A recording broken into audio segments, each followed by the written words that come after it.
Morning Bulldog Company, Mitch and Wexler coming back at you with another uniform video. Today we're going to be covering the Woodland MARPAT, and we're just going to start from the bottom and work our way up.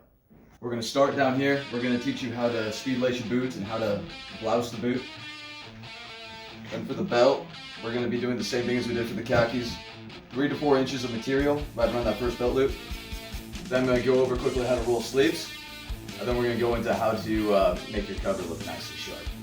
Alright, so the cool part about how we lace our boots is we aren't going to have any excess material hanging off of the boot. It's all going to be nice and tight, just how we like things in Bulldog Company. So we're going to pull that lace tight, wrap it around left over right just like usual. Then you're going to take this excess material, wrap it around the inside, come back through, pull that through that loop we just made, cinch that down a little tight, not too tight but comfortable enough to keep everything good. Then you're going to come around and you're going to tuck it. Tuck all that excess material. Make sure to get the end of those laces below this loop we just created, because that's what's going to keep things nice and tight and secure. That's how we do it. So moving on to blousing our boots. This is called a boot band. What you're going to do is take this around the sock, roll up your trousers just like so. I like to have about a 1 to 2 inch fold in there. Roll that enough times so that we can take it up and fold it underneath our boot band right here. Now that the bottom of our trousers is going to come right to the top of that boot. We don't want it riding way down here. We want it nice and flush with the top of that boot. So a few things to note for the web belt. We're going to want 2 to 4 inches of excess material. And really what you're going to start with is a belt that's much longer than this, and then you're going to have to cut it down to size. One thing to note though is these things do shrink when you put them in the washing machine, so don't cut it immediately. You might want to run it through the washer a few times, or cut it so that you leave yourself some excess material that you can cut off later. But either way, we're going to end up with 2 to 4 inches of excess in the end product anyhow. So just to show you how we do that, what you're going to do is to remove this belt buckle, just press that belt in and that'll pop right out. So you want to do is cut it on this end, obviously not messing around with the brass end of the buckle. Pop that in just like so, and that's ready to rock and roll. Alright, here we have our blouse. First thing you're going to do is button the blouse up, and you're going to butt in this little guy here on the edge of the sleeve, just one less enemy to fight with. What we're going to do is we're going to take the blouse, name tapes down, give ourselves enough room to work with, and we're going to take the bottom of the blouse and flip it over just until we start to see that pocket pop up. And you can kind of see we get this fold over the sleeve. What we're going to do is carry that on down, folding it over so that it's about a proper width for the middle of your bicep, right where we want the sleeve to end up. Once we have this folded like so, with maybe half an inch to an inch of material folded over, then we're going to go ahead and start folding. So this is not a super easy process. It doesn't come naturally. This is something that you have to practice and do over and over again to get your sleeves looking like a good final product. But you will get plenty of practice, I promise you that. First thing you're going to do is fold it over just where that seam is, and so that you have about 4 fingers of material. Then you're going to hold on to this side here where where we folded over, where that fold is here, you can see. We're going to hold on to that, pinch that so it doesn't go away. Put our pinkies and thumbs inside the end of the sleeve, and then we're literally going to just pull it inside out. Now what we're going to do is get all of our wrinkles out, make sure this is looking nice and clean, and we're going to continue it up. Again, folding over, 4 fingers, nice and flat. Repeat the process. Now it's really important in these early stages that you work out all these creases, all these bumps, all the irregularities, because if you start with some crap down here, by the time you end up here, it's going to be pretty bad. So we're just going to keep on working our way, making sure to keep things nice and tight.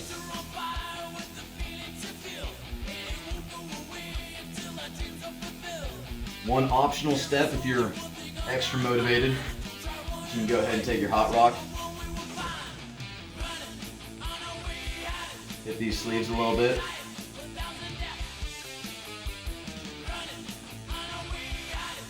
That's just going to give you a little bit of extra edge. The same process on the way up. You can still adjust it a little bit. Make sure things are looking nice and even as you work your way up.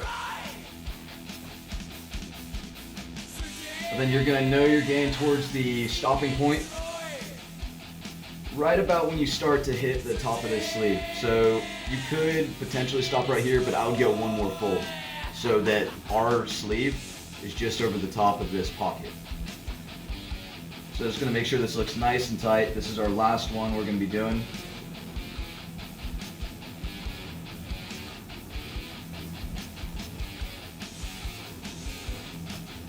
And that's really good. That's what we like to see here is this triangle.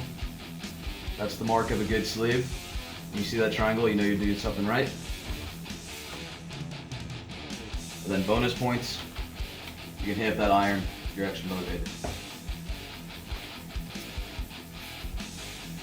So one thing to note for the sleeves is that you can always loosen them up a little bit by pulling at this seam here and just wiggling it a little bit. But you can never tighten the sleeve more. So it's always better to start tight and then loosen it up rather than start loose and then have to start all over. So we'll just do that on the other side and then we'll be good to go. So first things first, the way we wear this cover is not like a normal baseball cap or anything of that sort. You aren't going to have it on your head like this.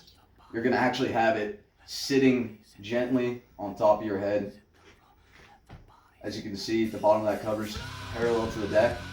Again, it's not riding low like this. It's sitting on top of the head. So make sure you have that in mind when you're giving them your size. You might want to go smaller than you usually do. So when you first get your cover, odds are it's not going to look like this. It's probably going to look something like this. So I'm going to go through the steps for how we turn this into that. First things first is we want to get a good fold in that brim. You can kind of shape this a little bit by hand right off the bat, but the way I really like to get a good fold in there is by taking a coffee mug, rubber band, something of that sort, something to hold that there and keep it in that shape for a good amount of time. So what I do is when I get a new cover, I literally just keep it in these overnight. When I need to wear it, I throw it on, and then when I'm not wearing it, it goes back in the coffee mug so we can get a really nice, natural fold in that brim. Now, as for the rest of the cover, we're actually going to starch and iron this. Now, I don't recommend starching or ironing the rest of your camis.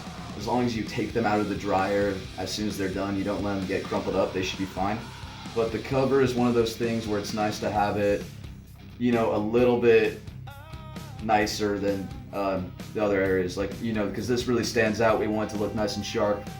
We want to set the example. So we aren't going to just shove this in our cargo pocket. We're going to make sure it's nice and proud. And the way we're going to do that is by using a toilet paper roll, starch, and our iron. So first things first, we're going to get that starch on there. This is kind of an important step. Spray on a nice even coat. But then what we're actually going to do with this is let that dry. If we go ahead and iron this straight off the bat, what's going to happen is we're going to be left with a glossy layer of like almost a plasticky type material. So what we're going to go ahead and do is let this sit for about 5 minutes or so, let all that work into the material, and then we're going to hit it with the iron. Alright, so the way we're going to iron this cover, since it's such an odd shape, you can't just throw it down on the iron board. We're going to take our toilet paper roll, insert it inside the cover, and we're going to use that as our backstop for our hot rock. So literally, as you can see, there's 8 sides to this cover, and we're just going to hit one of them, one after the other. So just like we did for khakis, since we're using starch, we aren't going to throw moisture on there. We're just going to hit it with heat. Work our way around a little bit at a time.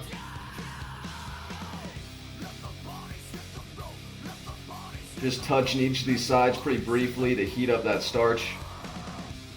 But then we're going to come through it again, and we can be more purposeful with it. If we find any creases or anything that's especially loose, we can go ahead and hit that. And you literally just work your way around. Another important area to get is this strip of fabric in between the brim and the front of the cover. That area is pretty easy to get folded up and all nasty looking. So we're going to make sure we hit that extra hard. If you want, you can also starch the top of the cover.